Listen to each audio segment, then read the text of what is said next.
Sejam muito bem-vindos ao Melanie Talk Show. Nós estamos gravando do estúdio Log 3, é um estúdio co-work que está disponível para locação, foto, vídeo, você que quer gravar seu conteúdo, seu podcast, é só entrar em contato com o link que está na descrição do vídeo ou através do Instagram, @log3studio. Hoje eu estou conversando com o Dr. João Paulo Brosso. Muito obrigada, doutor, por ter recebido meu convite, por ter aceito. Eu que agradeço, o convite e muito obrigado. Tenho certeza que vai ser uma conversa que vai trazer muito conhecimento, uma conversa enriquecedora.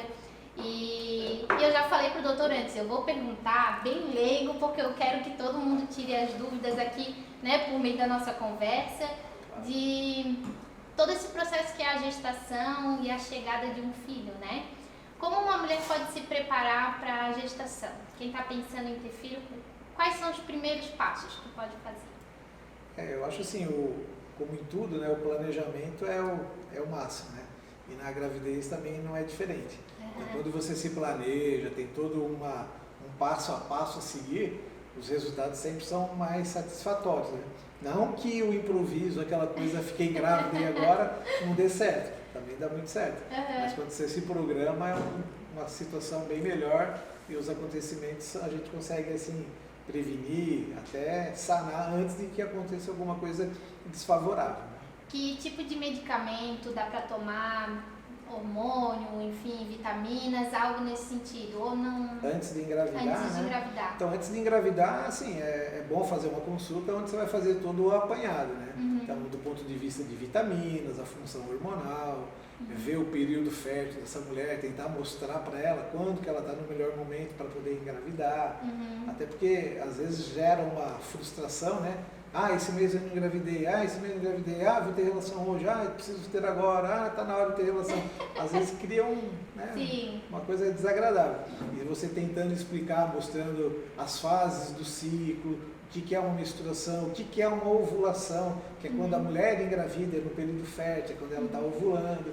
Então essas dúvidas é muito interessante, a gente tira na hora da consulta antes de engravidar. E essa coisa de eu tomo anticoncepcional há muitos anos, tem realmente um prazo que precisa parar antes? Claro que vai de mulher para mulher, Mas o ideal seria, eu quero engravidar o ano que vem, só parar talvez um ano antes? A gente diz, no termo que os ovários ficam congelados. Então o anticoncepcional, por que a mulher não engravida? Porque os ovários pararam de produzir. Quando você para o anticoncepcional, tem que ter todo o processo hormonal para esse ovário voltar a funcionar. Então ele está congelado. Até ele descongelar, a gente fala que pode levar em torno de 2 meses. Mas tem mulher que vai até 6 meses. E tem mulher que demora mais do que 6 meses. Só que em 6 meses que você parou o anticoncepcional e não menstruou, aí a gente está autorizado a estimular esse ovário a voltar a funcionar. Porque se ele está congelado, vou estimular ele antes dele descongelar, o termo mais para entender, aí você não vai ter sucesso nesse retorno à ovulação. Então, ou espera sozinho, em torno de 2 meses, podendo ir até 6 meses, que é quando o efeito do anticoncepcional já não está mais no corpo dessa mulher. Entendi. E que idade o doutor recomenda que mulheres que pensam em ter filhos comecem a procurar informações? Por exemplo, eu estou chegando nos 35 anos, que dizem que é uma idade ali de alerta, não tenho um parceiro de vida ainda, mas o meu sonho é ser mãe. Quando que essa mulher pode começar a pensar em outros métodos, ou algum tipo de tratamento, enfim? Então, a mulher é diferente do homem, o homem produz o espermatozoide todo dia. A mulher não, ela já nasce com um número definido de óvulo. E isso aí vai regredindo, vai atrofiando mês a mês. Então, assim, a gente fala da reserva ovariana. Então, a gente consegue avaliar essa reserva ovariana. E, estatisticamente, após os 35 anos, justamente a idade que você falou, começa a ter uma diminuição bem acentuada dessa possibilidade. Não que não engravide, A gente vê casos de mulher 40 e poucos anos, 50, que está engravidando hoje em dia. Então, se você tem até 35 anos, é bem tranquilo, A reserva ovariana ainda está dentro de um padrão, claro, dentro da sua individualidade, mas 35 anos é uma média bem interessante aí para já ir tentar engravidar. Não que não possa ser depois. Entendi. Porque hoje tem a fertilização in vitro, né? Tem outros métodos que a mulher precisa, o congelamento de óvulos, por exemplo. Então, essa é uma saída, né? Se eu tenho perspectiva, mas eu quero acabar meu mestrado, meu doutorado, tenho que acabar minha faculdade, agora eu não posso engravidar. Então, esse planejamento é importante. Então, assim, daqui 2 anos eu vou engravidar. Aí ela está com 35, daqui 2 anos ela vai estar com 37, né? Então ela guarda o óvulo dela, congela. Esse óvulo tem 35, daqui 2 anos o óvulo congelado ainda tem 35 anos. Entendi. Ele mantém a idade do congelamento. Tá. Então ela vai ser, eu estou me programando, estou com 30 anos, vou congelar. Tudo bem, congela. Quando ela tiver uma idade que está apta a engravidar, ela descongela aquele óvulo que ela guardou, aquele óvulo não envelheceu esse tempo de congelado. Entendi. E aí descongela e está um óvulo mais novinho em relação à idade atual dela. E é importante realmente ter esse planejamento, porque, como o doutor falou, cada vez mais as mulheres pensam em primeiro organizar a vida, conquistar outras coisas. Para quem a maternidade não é uma prioridade, vai ficando para frente. Só que esse ficar para frente, se tu não te programar com muita antecedência, passou os 35 anos, não que seja impossível, não que não possa pensar depois, mas o ideal é sempre pensar antes, porque fica mais difícil, né? Principalmente se ela conhecer o seu corpo, né? Então ela sabe o tipo de fluxo menstrual, ela sabe as questões hormonais que podem estar acontecendo. Então são distúrbios sutis que muitas vezes passam despercebido. O aumento de pelo, acne, tudo são situações que está falando que se está havendo alguma irregularidade hormonal nessa mulher. Entendi. E isso vai culminando com a diminuição da fertilidade. E engravidou? Os primeiros sintomas ali da gestação normalmente é o atraso da menstruação, né? O corpo, os seios acabam ficando mais sensíveis. O tal do enjoo, que tem mulheres que vão a gestação inteira enjoando, outras só ali nos primeiros meses. Que tipo de atenção tem que dar nesse período da gestação? O primeiro trimestre, né, que é a fase de desenvolvimento ali do embriãozinho, ele é uma fase que marca muito com essa situação. A gestação ocorre em torno de 40 semanas, a gente marca em semanas. Então, até a metade da gravidez, em torno de 20 semanas, é bem comum ter esses sintomas, principalmente de enjoo. É a questão hormonal, que o corpo está se adaptando para uma situação nova. Então, em torno de 20 semanas, que é um marco, começa a melhorar os enjoos. Aí começa a sentir o bebê mexer, porque até então não sentia. E aí começam outros sintomas, que a gravidez em si é uma época maravilhosa. Mas tem alguns desconfortos. Tem mulher que tem mais dor, tem dor nas costas, alguma situação que ela não sabia que tinha, aí a coluna dela começou a se transformar. Então, em torno de 20 semanas é um marco, que é a metade da gravidez. Entendi. O doutor falou, tem alguns desconfortos. A gente brinca que a maioria das pessoas fala assim, doce espera. Para alguns pode ser a doce espera, mas para outros pode ser uma espera muito dolorosa e que traz realmente desconfortos assim a gestação inteira, né? Uma das maiores reclamações que eu acho que é bem comum, conversando com amigas, enfim, que estiveram grávidas, é a questão do escape de xixi e como controlar essa, porque assim, a barriga vai crescendo, o bebê vai pressionando a bexiga e a gente vai no banheiro a cada 5 minutos, é aquela loucura. Tem alguma coisa que dá pra fazer? Talvez a fisioterapia pélvica, né? Mas como entender essa... O útero vai crescendo e vai empurrando, tanto a bexiga para baixo como o estômago para cima. Então vai tendo azia também, que muitas vezes é comum nessa fase. E a azia não é porque o bebê é cabeludo. Também não. Eu não sei porquê, só se o cabelo está enroscando aqui no estômago da gestante, né? Mas em geral, o planejamento. Se você se planeja, faz uma fisioterapia pélvica, faz uma atividade física, é maravilhoso. Você vai ter menos possibilidade. Mas é o enfraquecimento que a gente fala do assoalho pélvico, a parte inferior da pelve, ali é músculo, e esse músculo vai afrouxando, né? Como toda a parte do corpo, principalmente quando sofre muita tensão. Então, o aumento da pressão abdominal faz com que essa musculatura se relaxe. Então, ela não consegue ter a continência, não consegue segurar a urina. Então, toda hora indo no banheiro e às vezes um espirro, uma tosse, uma puladinha, vai perder a urina. Sim. E muitas vezes esse processo continua até depois do parto, né? Pois é, eu pergunto isso porque começa na gestação e vai muitas das vezes depois do parto. E, novamente, é uma reclamação comum das mulheres e que então ela poderia talvez ser evitada com a fisioterapia pélvica. Isso na gravidez a fisioterapia é um dos maiores aliados, né? Ali. Depois de resolução, depois de ganhar o bebê, aí sim tem outros processos, né? Mas antes mesmo de engravidar, fisioterapia e depois na gravidez a fisioterapia pélvica. E hoje tem muito da mulher ir para academia, crossfit, acaba forçando até demais e aumenta mais ainda a incidência de incontinência urinária. O exercício físico na gestação ele tem que ter uma dosagem bem específica, né? Não dá para continuar no mesmo ritmo que antes. Alguns exercícios são até meio contraindicados, né? O agachamento com peso, isso daí às vezes você acaba forçando muito. Vai depender também da posição do bebê, da posição da placenta, onde esse bebê está dentro do útero, né? Então, assim, primeiro faz, né, todo o acompanhamento do primeiro trimestre, certifica-se que o bebê está bem posicionado, está no fundo do útero, que aí os riscos são quase que zero. E aí um exercício bem específico para a gestante, né? Não dá para continuar nessa...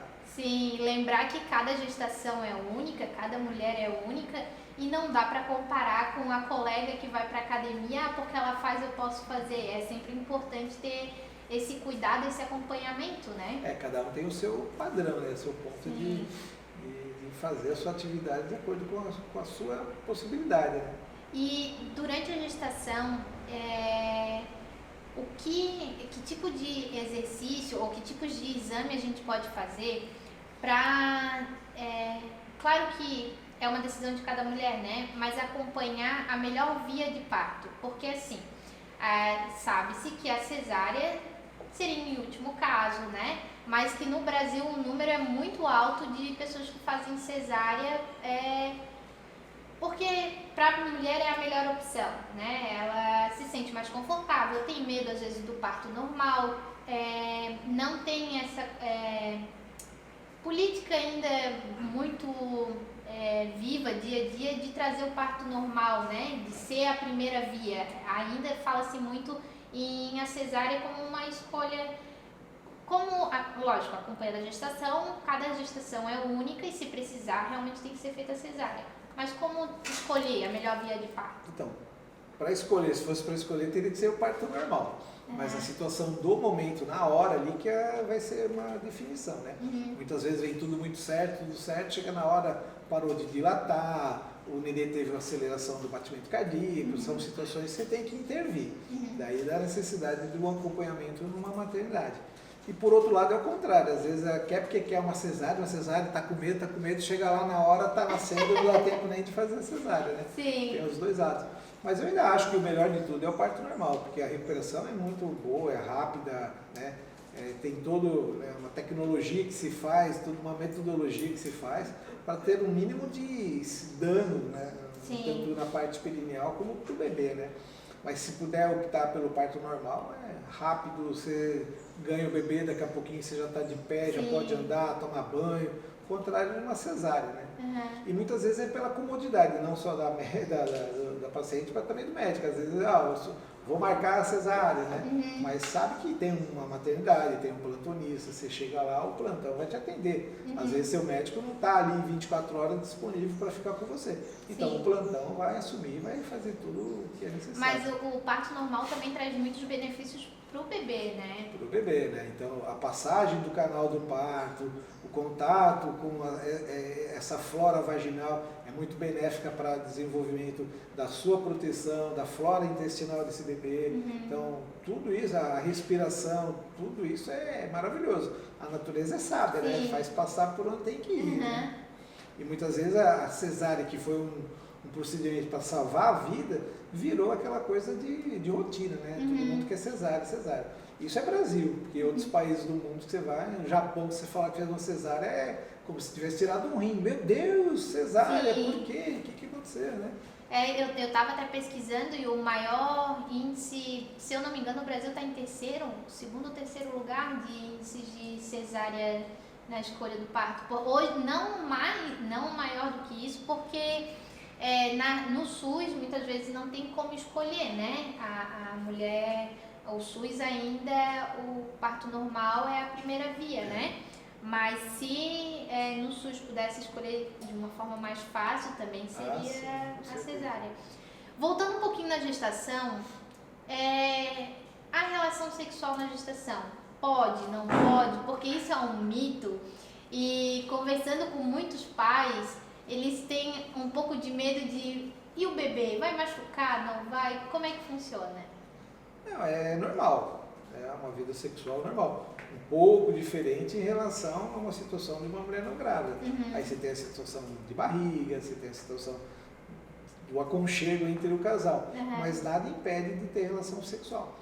O medo, né, de vou machucar o bebê, então, claro que não pode ser uma coisa de violenta, né, tem que ser uma coisa mais maneira, mas a atividade sexual, desde que não tenha dor, não tenha sangramento, não esteja com dilatação, trabalho de parto, ameaça de aborto, é permitido, sem problema. E a mulher ela tem que ficar atenta a isso, né? Porque ela pode sentir desconfortos por conta da gestação, a coluna, às vezes uma posição que não fique bem para ela, mas ela tem que ficar atenta a esse tipo de coisa, que um sangramento não é normal, uma dor muito intensa na hora da relação também não é normal e tudo tem que ser relatado para o médico, né? Sim, na hora você tem que fazer um ultrassom para ver se não teve nenhum dano ali, né? Mas em geral é uma coisa mais amena, mais tranquila. Né?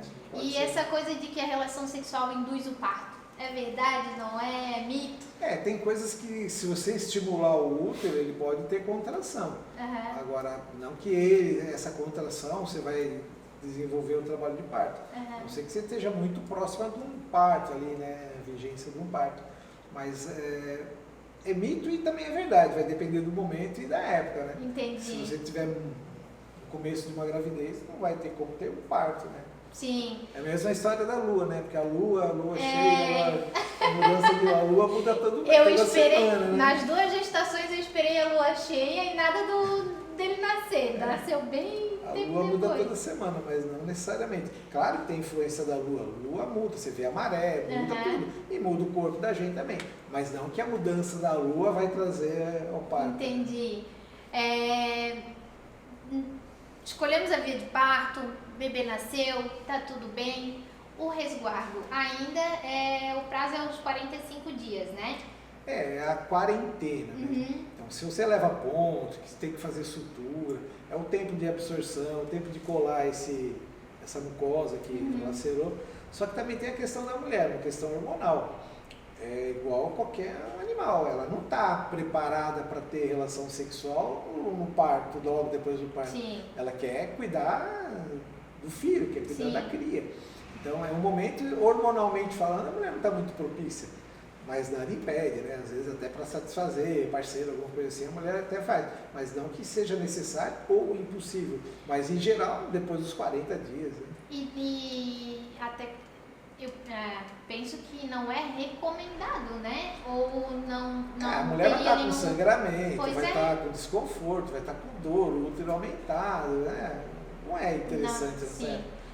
E o corpo ele vai voltando porque o que o bebê foi empurrando os órgãos para tudo quanto é lado para se encaixarem e o bebê nascer, demora também nesse período para que os órgãos voltem para o lugar, para o corpo começar a voltar, né? Você tem tanto a parte vascular, tanto a parte do útero, você tem compressão de veias, de nervos, que isso aí com a redução do tamanho do útero começa a entrar de volta no lugar. Sim, e independente de parto normal ou cesárea, ainda tem um sangramento que dura por alguns dias ou até semanas, dependendo de cada mulher, né?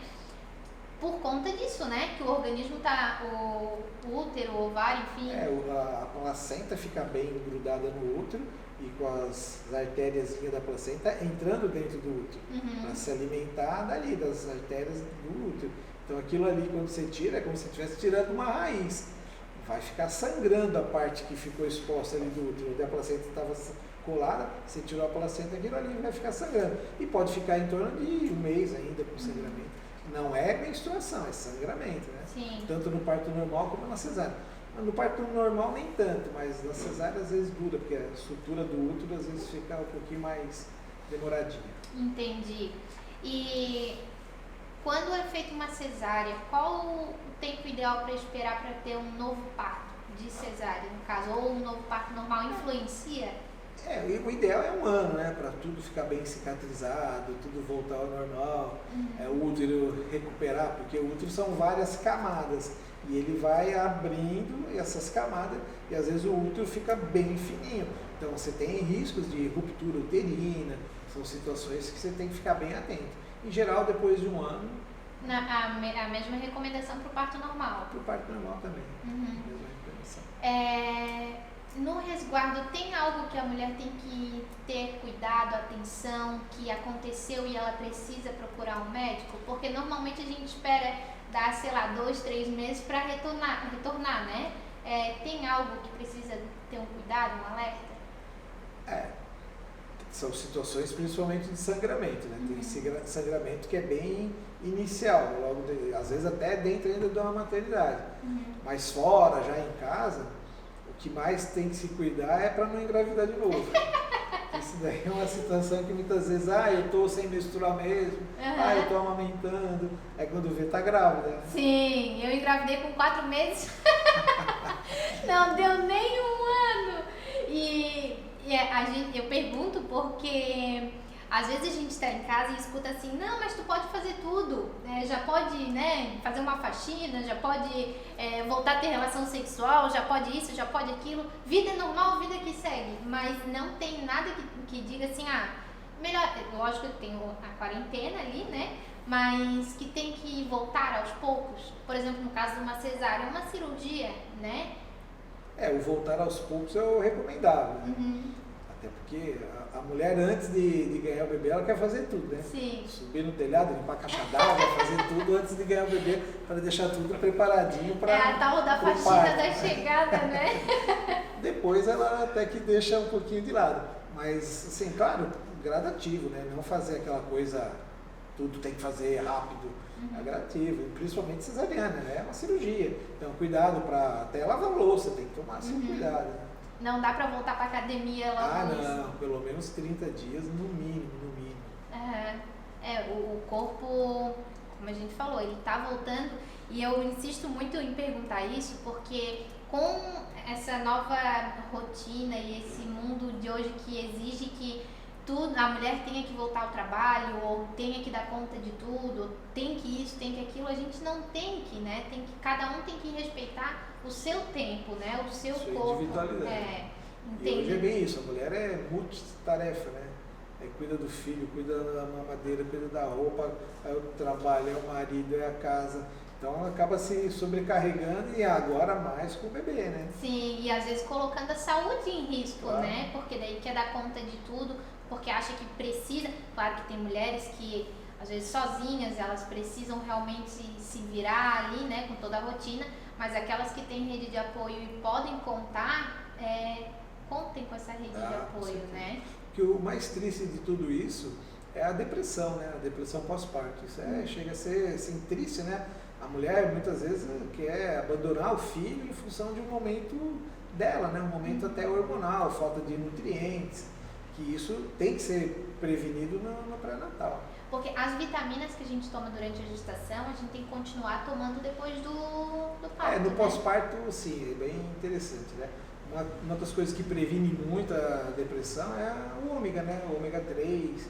Isso é muito interessante dar continuidade. E vitaminas principalmente, até porque perde, né? No momento do parto, tem sangramento, fica 1 mês sangrando, então o nenê está mamando, continua ainda tirando da fonte dela, né? Sim, e é importante voltar ao médico, porque durante a gestação a gente vai todo mês estar ali acompanhando, fazendo exame de sangue, verificando ferro, né?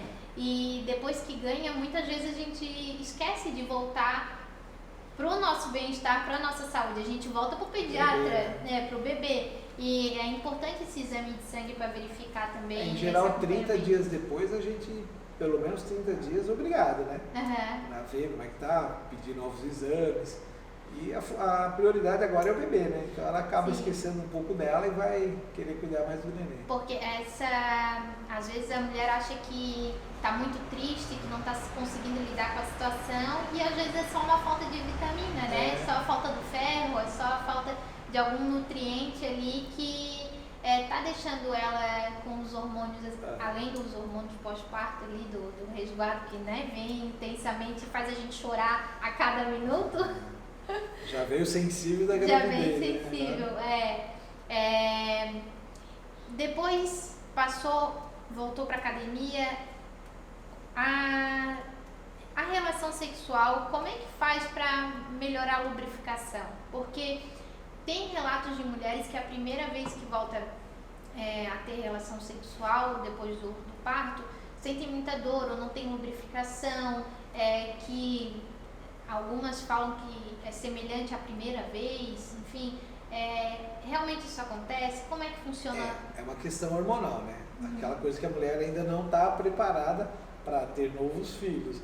Então ela está cuidando do nenê dela. Então ela não, hormonalmente falando, ela não está propícia, ela não está lubrificada. Muitas vezes ela não tem vontade. É mais para cumprir regra. Mas nessa situação que ela já se sente segura para ter relação, muitas vezes a secura vaginal é um dos impedimentos. Aí tem que usar a mão de artifícios para melhorar a lubrificação. Então são os lubrificantes íntimos que existem. Mas isso, ele fica por muito tempo? Tem alguma forma de melhorar? Geralmente, enquanto está amamentando, vai acontecendo isso. Entendi. Em geral, assim, uns 3, 4 meses é bem comum ter essa secura vaginal. Isso é documentado até em exames. Quando você faz um preventivo, o Papa Nicolau de uma mulher que está amamentando é diferente de uma mulher que não está no período de amamentação. É mais seca. A amamentação de 6 meses, 1 ano, pode continuar acontecendo? A secura? Até pode, mas depois de 4 a 6 meses já começa a melhorar por si só. O corpo já começa a dar sinais que ela está própria para a nova gestação. Entendi. Então, a lubrificação, ela faz parte, o corpo ele é muito perfeito, né? Ela faz parte também como um sinal de que já pode reproduzir de novo. Exatamente, bem isso. Entendi. Até porque ela não está com vontade, então não tem lubrificação. E não tem uma maneira mais natural de estimular? Realmente? Assim, às vezes você vai conseguir com hormônio, mas é uma fase que você vai alterar toda uma estrutura já natural da mulher para artificialmente melhorar isso. E aí você está amamentando, esse hormônio pode passar para o bebê. O bom seria assim, ou do ponto de vista emocional dela se programar para estar apta a ter atividade sexual e usar lubrificantes, né? Existem os hormônios que melhoram a lubrificação, mas tem que ver até que ponto isso é necessário para não prejudicar a amamentação do bebê, para não passar para o leite. Entendi. E quando se tem um parto normal que tem laceração, como lidar com isso depois? Que tipo de tratamento fazer? Tem como melhorar? Enfim, todos os aspectos, porque existem vários tipos de lacerações, né? Algumas mulheres não têm na hora do parto, não é regra acabar tendo a laceração, mas tem outras mulheres que, a maioria delas, né, tem um pouco. A grande maioria é diagnosticada na hora ali do parto, né? Então, o médico ali consegue restaurar essa lesão. Então, consegue com pontos, aproximar a musculatura, aproximar a mucosa. A musculatura já é uma laceração bem profunda, né? Mas se com isso não ficou 100%, logo depois ali que está 6 meses do parto, tem outras técnicas, né? A radiofrequência, a própria fisioterapia, o laser vaginal é uma situação que melhora muito essas situações e às vezes a correção tem que ser num segundo tempo depois. Mas em geral, o próprio momento do parto ali já consegue recuperar. Mas às vezes fica sequelas. Né? São 3 tipos de lacerações? 4? Tem graus de lacerações. e o grau mais profundo que pega a musculatura, às vezes rasgo até o ânus ali, então são situações bem mais graves. E daí esse tipo de laceração seria uma intervenção cirúrgica depois? É na hora. Na hora? Tem que ser corrigido na hora. E depois, às vezes, tem que fazer mais alguns reajustes, né? Então, aqueles pontos que levam na hora do parto, eles já ajudam a voltar... Já está corrigindo. Já está corrigindo, entendi.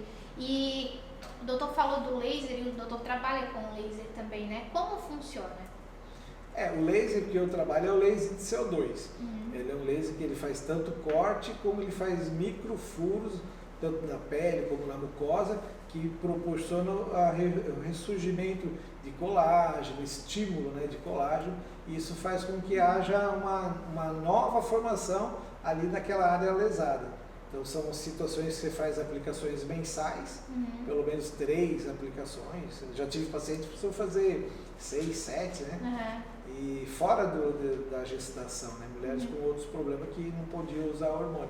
Então você faz pelo menos uma sessão por mês, onde você faz com que haja uma regeneração, melhora a frouxidão, melhora a própria circulação no local e faz com que haja regeneração de toda a área ali lesada.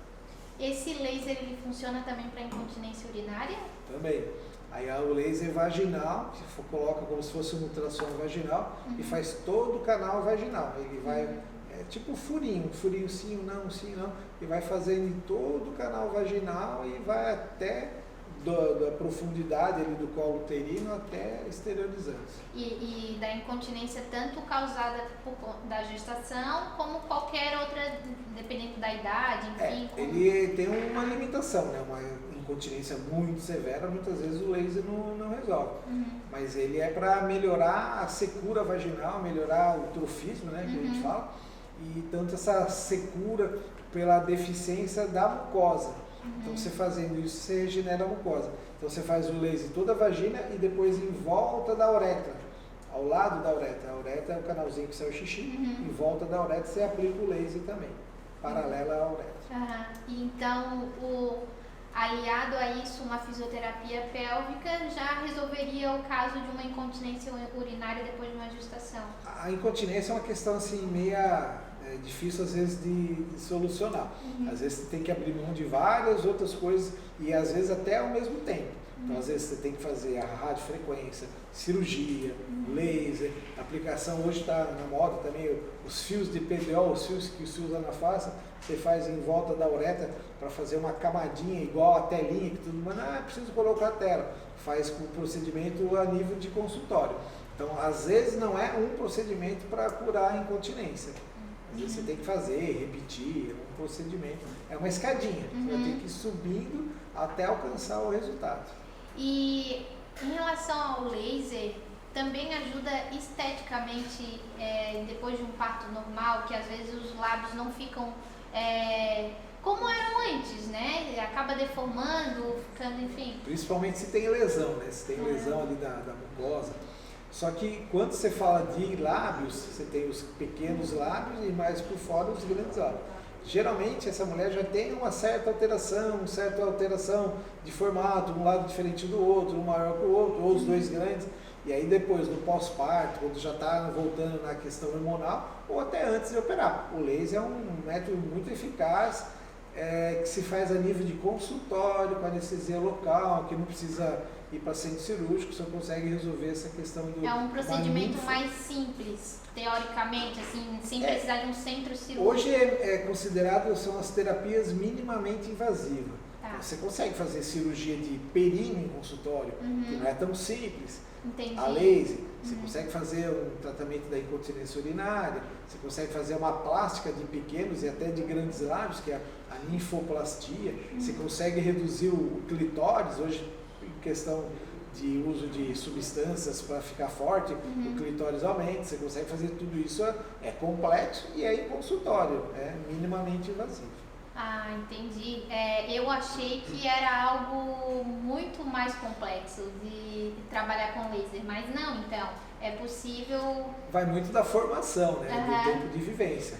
Então é uma curva de aprendizado, você tem que... Não, eu digo complexo no sentido assim de se preparar para uma cirurgia de grande escala. Do ponto de vista, por ser um procedimento até a nível de consultório, não tem tanta formalidade assim como uma cirurgia grande, mas é uma cirurgia, né? E a recuperação depois, como funciona? É muito mais rápida, às vezes não vai ponto, às vezes você usa uma colinha para colar, vai depender muito da espessura e da quantidade que tirou, mas assim, com pouco edema, pouco inchaço, pouca dor, às vezes até a cirurgia tradicional em centro cirúrgico, o pós-operatório é mais dolorido que o laser. O laser, o downtime que fala, né, a recuperação é muito mais rápida, muito melhor. Entendi. E o laser também funciona para cicatriz de cesárea? É possível? Cicatriz de cesárea, cicatriz de parto normal, da episiotomia, estrias. É o mesmo processo que você faz no rosto para melhorar a pele, para tirar manchas, marcas de acne, você consegue fazer em toda a região genital também. Clareamento, com o tempo, o uso da calcinha, a questão hormonal, ou a temperatura local que esquenta, vai modificando aquela pele e deixando uma região mais escura. Sim. Que muitas vezes incomoda pessoa, né? Numa praia, aí tem o laser faz essa questão de clareamento também. Além do laser, tem alguma outra técnica que o doutor trabalha que gostaria de trazer aqui pra gente? Trabalha também com reposição hormonal, né? Reposição hormonal na mulher que está com carência, né? Essa mulher perimenopausa ou a mulher na menopausa, onde a gente tenta trazer de volta os níveis fisiológicos, níveis normais, para ela ter uma qualidade de vida melhor do que numa mulher menopausada, né? Um envelhecimento com mais dignidade, vamos dizer assim. Não que envelhecer não seja digno, mas o ponto de sofrimento. Tem mulheres que sofrem na menopausa, né? Então toda a repercussão, não só estética, mas funcional, ela vai ter uma deficiência de músculo, vai diminuir a musculatura, vai ter um caminhar diferente, mais demorado, a parte cardíaca, a parte de memória, a parte de mama, tudo isso a reposição hormonal faz. Por que uma menina de 20, 18 anos não tem o que uma senhora de 60 tem? Por que a de 60 teve que chegar nesse ponto?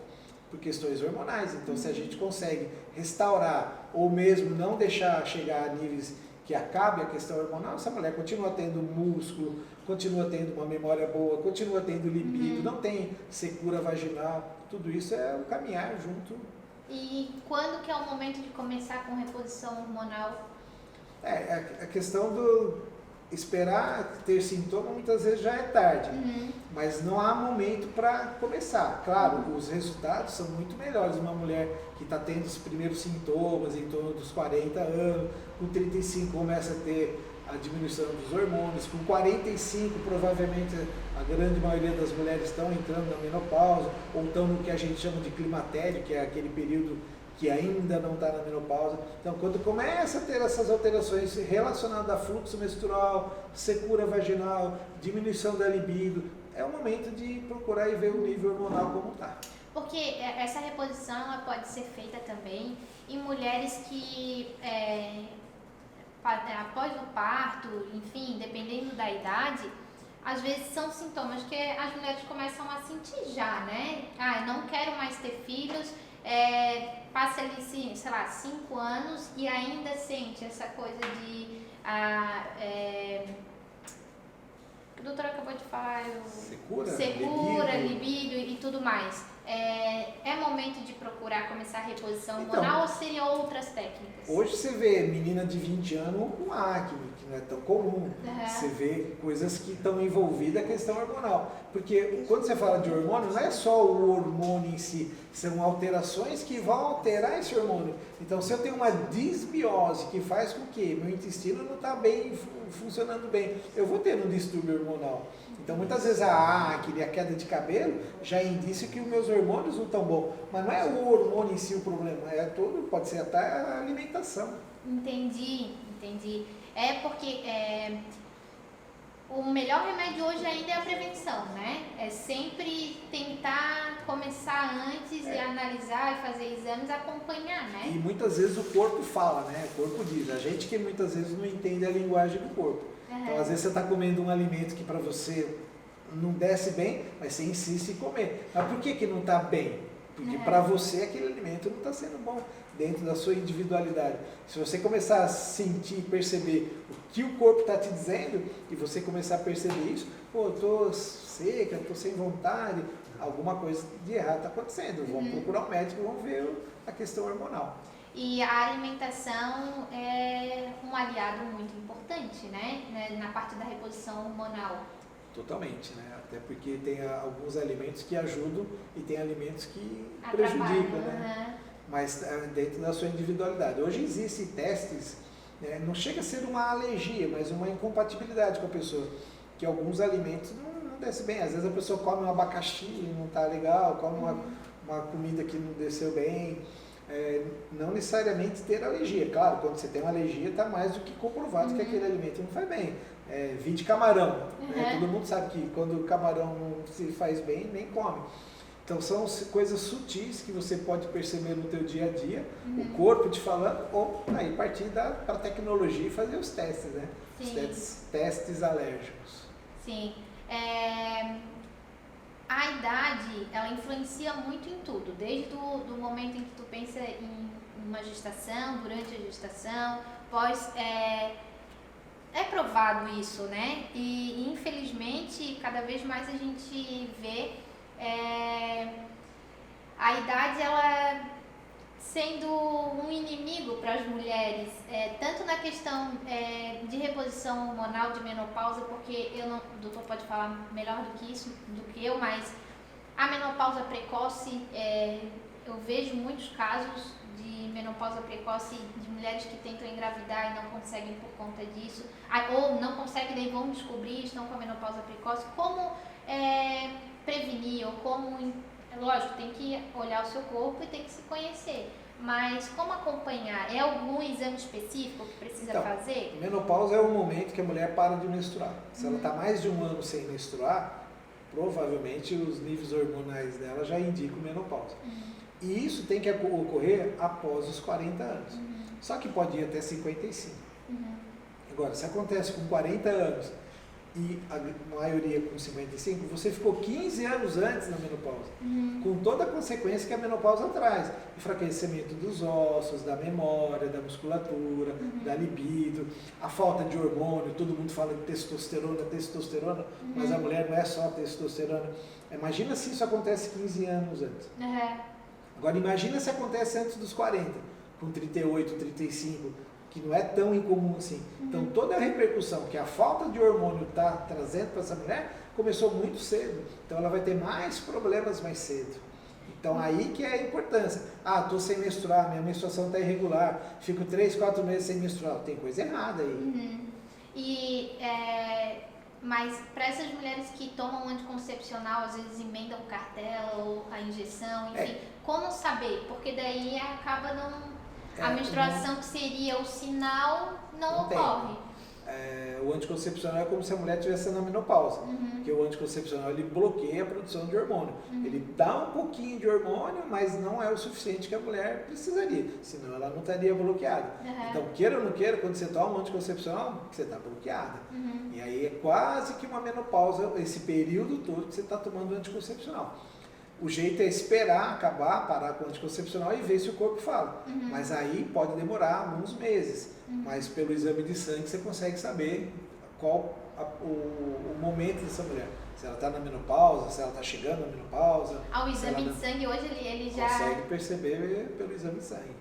Alguns exames hormonais, o FSH e o LH são hormônios que a gente vê no exame de sangue e fala como é que está a questão dessa mulher hoje. E quais são os anticoncepcionais que nós temos hoje no mercado e que o doutor acha que é o mais indicado para quem pensa em ter filho no futuro? Tem algum anticoncepcional que o doutor acha assim, olha, esse pode prejudicar de alguma forma, pode demorar um pouco mais?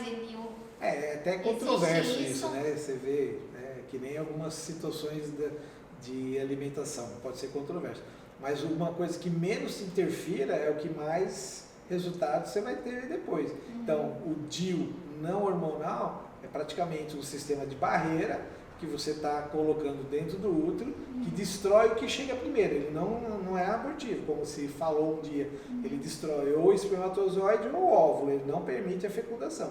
Entendi. E o teu corpo está produzindo o hormônio igual, você não está sendo bloqueada com anticoncepcional, nem oral, nem hormonal, nem implante, nem DIU. O teu corpo está funcionando normal. Então, se for para pensar num método que não te influencia em nada, é o DIU não hormonal, o DIU de cobre, ou cobre e prata.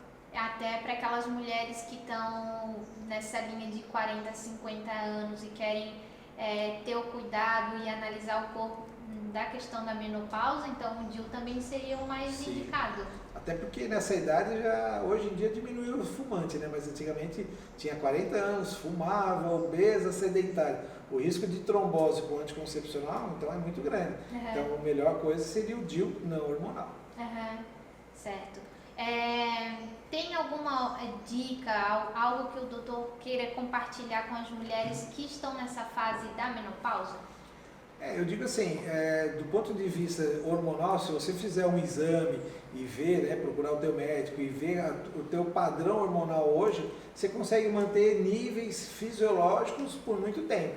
Fisiológico é de uma mulher normal. Você não precisa extrapolar e ficar fortuna e tal, e nem precisa envelhecer. Você vai ficar a um nível normal. Então, a reposição hormonal clássica, desde que você não tenha contraindicações, né? Hoje, existem, a gente segue algumas normativas dentro da Sociedade de Ginecologia, que até a mulher que a mãe teve problema de câncer, ela está autorizada a fazer reposição hormonal, desde que ela não tenha nada, desde que ela não tenha câncer, desde que ela não tenha problema de fígado.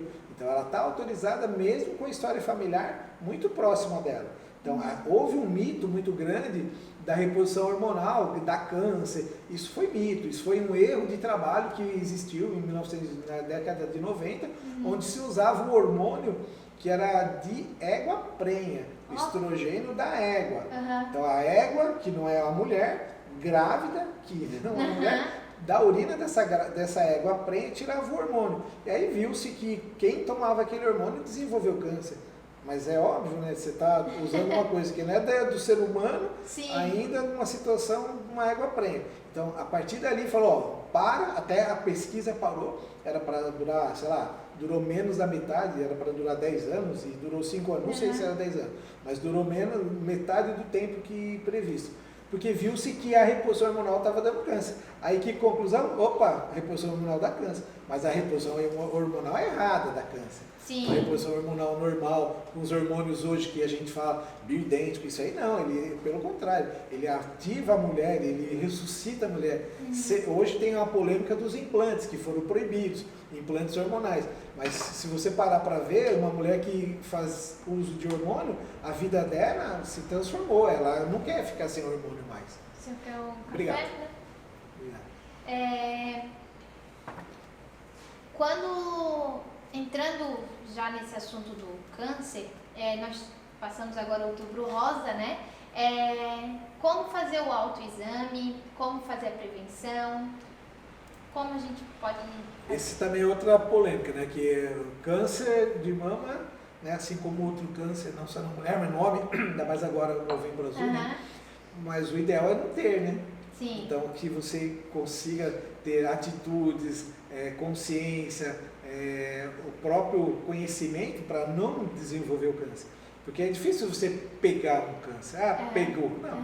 Você vai desenvolver em função de algum erro até de bem-estar social, né? Às vezes a tua questão emocional está abalada, abaixa a tua resistência, você vai desenvolver situações que podem gerar o câncer. Mas o melhor de tudo é realmente não adquirir. Mas uma das coisas que você faz preventivamente em relação a câncer de mama é o autoexame. Como funciona? No período que você não esteja menstruada, longe da menstruação, de frente para o espelho, na hora do banho, você palpar. Tá? Com a mão ao contrário, você palpa a outra mama. E com a outra mão, você palpa a outra mama, inclusive a axila. São situações que, se você perceber alguma coisa diferente, algum nódulo, alguma dor, tem que procurar o médico. Mas você não precisa só ir no autoexame. Se você vê que teu mamilo entrou para dentro, tem um nódulo, você está com dor, você tem que procurar um médico para fazer os exames. E aí você tem também o outubro rosa em relação ao câncer de mama. Mas a mulher, ela também é atingida pelo câncer do colo uterino, que é o vírus, é o HPV. Aí a prevenção é pelo Papa Nicolau, o preventivo. O câncer coloretal do intestino. E aí segue a história familiar, que é muito importante. Você já tem um histórico na família de câncer de intestino, fazer colonoscopia. Algumas alterações do trânsito intestinal, um dia tem diarreia, outro dia está preso, outro dia está solto. Então já são anúncios de que acontece alguma coisa nesse intestino dessa mulher. E as cólicas fortes de menstruação também pode ser um alerta? Pode ser, mas o mais comum dessas cólicas fortes é uma outra doença que é a endometriose, né? Então a endometriose, essa vai ocorrer no período fértil, quando a mulher está menstruando. Endométrio é a parte interna do útero. Aquele pedacinho do útero grudou em outro lugar. Pode ter grudado na trompa, pode ter grudado no ovário, pode ter grudado no intestino. E quando aquela mulher menstrua no útero, menstrua nesses outros focos, é onde dá muita dor. Então, uma das principais causas de dor é a endometriose. Então, menstruou fora do útero, no útero sai, vira menstruação, se a mulher não engravidou. E ali, vai ficar onde? Vai ficar dentro da barriga. Aí no outro mês a mesma coisa, no outro mês a mesma coisa. Vai formando uma aderência, vai formando uma fibrose que fica duro lá dentro dela, onde ela tem muita dor. Então, cólica não é normal, não é frescura, quando é muito intensa, tem que procurar um... Não, é grave, é um sofrimento para uma mulher, né? Não precisa passar por isso. O normal é não ter, né? Talvez um pouquinho ali, um pouquinho de dor de cabeça, uma dor no seio, aquelas questões hormonais, a oscilação, o ciclo, aí isso ainda é normal, aceitável, mas o excesso, tem situações que a mulher fica incapacitada, falta na aula, falta no serviço, incapacitante essas dores. Né? E tem que procurar de novo, é porque a gente escuta muito falar que é normal, isso aí é frescura. E não, né? Tem que procurar. Cada um tem um limiar de dor, né? Às vezes uma dorzinha para ela, o outro aguenta uma martelada no dedo e não reclama. Mas tem que procurar, não é para ter dor. Né? A dor é um sinal.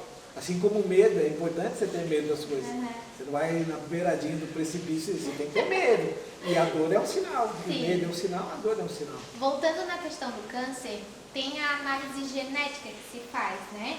Qual a importância dessa análise e o que fazer com um resultado que dê positivo? Porque o doutor falou, se alguém tem um caso na família, uma mãe, uma tia que tem um câncer de útero, ovário, intestino, já é um sinal de alerta que precisa cuidar e tentar prevenir da melhor forma, né?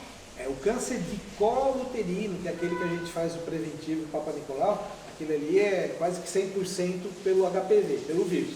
Aí você faz os testes de Papa Nicolau, preventivo, aquela sequência anual, que é interessante que se faça. Já os outros que fogem disso, que tem uma história familiar, câncer de mama, câncer de ovário, câncer de intestino, tireoide, hoje tem os testes que você vê os marcadores biológicos para desenvolver essa doença. Então você vê questões genéticas dessa pessoa. Então, você pode fazer até pela saliva e análise do câncer.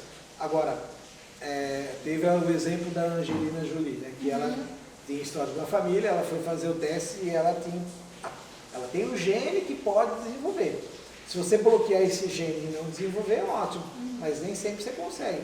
Ela optou, e como outras mulheres fazem também, tira a mama, tira o ovário. E aí faz uma reposição hormonal levezinha para conviver, porque senão é uma mulher nova, sem hormônio, é uma mulher na menopausa. Então, de acordo com o diagnóstico, você fazendo medidas preventivas, parando de fumar, mudando o teu estilo de vida, caminhando, atividade física, emagrecer, você vai ter menos possibilidades de ativar esse gene. Ter o gene não quer dizer que você vai ter a doença. Entendi. Se você ativar esse gene, opa, aí sim. Como é que eu vou ativar? Eu não durmo, eu vou para a baderna, eu fumo, eu bebo. Aí você tem a grande possibilidade de ativar esse gene. E como no caso da Angelina Jolie, tirou a mama, tirou o útero. A reposição hormonal é parecida com aquela que se faz então na menopausa. Tem a mesma. Ela não tem a doença, né? Então o órgão-alvo dela seria a mama ou o ovário. Ela não tem esse órgão-alvo. Ninguém sabe se vai aparecer em outro lugar, mas não tem, ela pode fazer uma reposição, sim. E teria uma indicação ou contraindicação de idade para fazer essa retirada caso o exame dê positivo? Não, assim, você vai fazer uma mulher nova, né? Não vai fazer uma mulher de 80 anos, não tem tanto sentido. Mas uma mulher nova tem, a não ser o quadro de saúde dela. Se ela não tem nenhuma doença que contraindique uma cirurgia, faz. Hoje, assim, você faz profilaticamente em câncer de mama. A mulher tem um câncer numa mama, aproveita e já tira outra. Né? Aí faz prótese, tudo ali para dar uma... Não necessariamente no mesmo momento, mas preventivamente se faz. Eu refiro assim, 30 anos, fez o exame e deu que tem o gene do, né, o histórico da família já vinha e daí deu positivo. Tira ovário, tira tudo. É melhor não, espera mais um pouco. Até porque pela idade, né? Ela vai estar exposta a toda uma situação de uma mulher menopausada que vai ter que fazer reposição hormonal, que até então ela ia fazer com 45, 50 anos. Então ela vai depender de medicamento, vai depender de gelzinho, vai depender de passar, de aplicar. Além disso, tem a questão da gravidez. Será que essa mulher ainda quer ter mais um filho? Então, será que se ela nunca engravidou e quer engravidar? A idade é um fator limitante para uma atitude tão drástica. Então, o maior aliado continua sendo o exercício físico, a boa alimentação, as boas práticas ali de bem-estar, né? Isso aí é fundamental. Nós já falamos bastante aqui do laser, mas eu queria saber se tem mais alguma coisa do laser que o doutor queira indicar, que acha importante trazer. Numa mulher, assim, você consegue resolver problemas de estrias pós-parto, principalmente aquelas bem vermelhas, essas são as que dão melhores resultados. Aquelas branquinhas que a menininha está crescendo, engordou um pouquinho, virou mocinha, aquelas ali é difícil de resolução. Mas a parte estética é bem interessante o laser, né? E hoje também você tem as outras utilidades do laser, o laser pontual, que é o dito laser sem corte, você consegue fazer uma sequência de pontinhos um do lado do outro, não na forma do laser tradicional. O laser, em vez de você fazer o corte, você faz o laser pontual, você consegue retrair situações de grandes lábios, de clitóris, de capuz de clitóris, a parte estética genital você consegue fazer sem corte, com o laser de CO2. Então, para as mulheres aí que tiveram estrias da gestação, que é um incômodo gigante, até no seio dá para aplicar também, né? Pós-operatório, pós-silicone, que aumenta um pouquinho. O laser, então o mesmo laser o doutor consegue fazer todo o trabalho, como o senhor falou, o do rosto é o mesmo do corpo todo. E hoje com tecnologias, que são os aparelhos, mas existem muitas situações de desenvolvimento de substâncias, que é chamado drug delivery. Delivery é entrega de droga, de substância, que você prepara essa pele para receber esses elementos, que tem exossomos, que são tipo células-tronco, não é células-tronco, mas só para entender, são vesículas de células que sinalizam para a célula do lado fazer a mesma coisa que ela. Entendi. Então você libera essas vesículas, exossomos, aí ela vai resolver a pele da mão, vai resolver a pele da vulva, aplica no rosto, melhora a cicatrização. Então o laser ele abre os canais, ele é o drug delivery para você usar a substância depois do laser. E o tal do chip hormonal, aquele chip da beleza que as pessoas falam, como ele funciona? Esse nada mais é do que a reposição hormonal. Esse está proibido, esse foi proibido pela Anvisa. Tem um movimento grande aí de tentar resgatar esse, porque caiu num domínio assim, de beleza que não é o que a gente quer. A gente quer uma restauração. Ele é muito prático, você coloca e fica de 4 a 6 vezes sem se preocupar em tomar, em passar, em aplicar, em acabou, em ligar na farmácia, vou viajar, esqueci o potinho lá. Então você tem uma certa comodidade de usar ele, que é maravilhoso. Só que caiu num descuido aí em mãos de pessoas que prometem emagrecimento, prometem uma série de circunstâncias, que ele é muito bom quando você tem uma deficiência hormonal. Aí sim, ele é muito bom. Só que agora está proibido, então voltou ao gelzinho de novo. Entendi.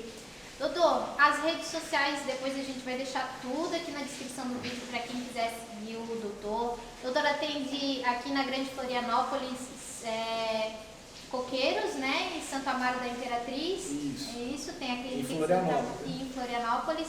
Encerrou as atividades em São Paulo, aposentou. Agora aposentei, depois de 28 anos indo de 15 em 15 dias. É uma vida, né? Eu tenho 29 anos, então... Começamos juntos. Foi ali próximo. Eu quero parabenizar, mesmo não conhecendo tão de perto o trabalho que o senhor fez em São Paulo, mas conhecendo o trabalho do senhor, porque me acompanhou aí nas 2 gestações. Eu quero parabenizar pelo trabalho do senhor, um excelente profissional, uma pessoa de uma energia muito grande, que tem uma empatia por todos os, tenho certeza que assim comigo, mas por todos os pacientes. A forma de lidar, de conversar, o carisma, eu só tenho a agradecer. Muito obrigada por ter participado, aceitado meu convite, transmitir todo o conhecimento e parabenizar novamente ao grande profissional, a grande pessoa que o senhor é. Eu que agradeço, os elogios estão fundamentais. Vou até falar para minha esposa. Ela está aqui, está nos assistindo, manda um beijo. Ela ouvir esse podcast. Eu que agradeço. Para vocês que estão nos assistindo, nos ouvindo, sigam as nossas redes sociais, as plataformas de áudio, Spotify, Deezer, Amazon Music. Estamos no Instagram, TikTok. Não se esqueça de se inscrever no canal, aperta o sininho para acompanhar tudo. Era isso e até breve.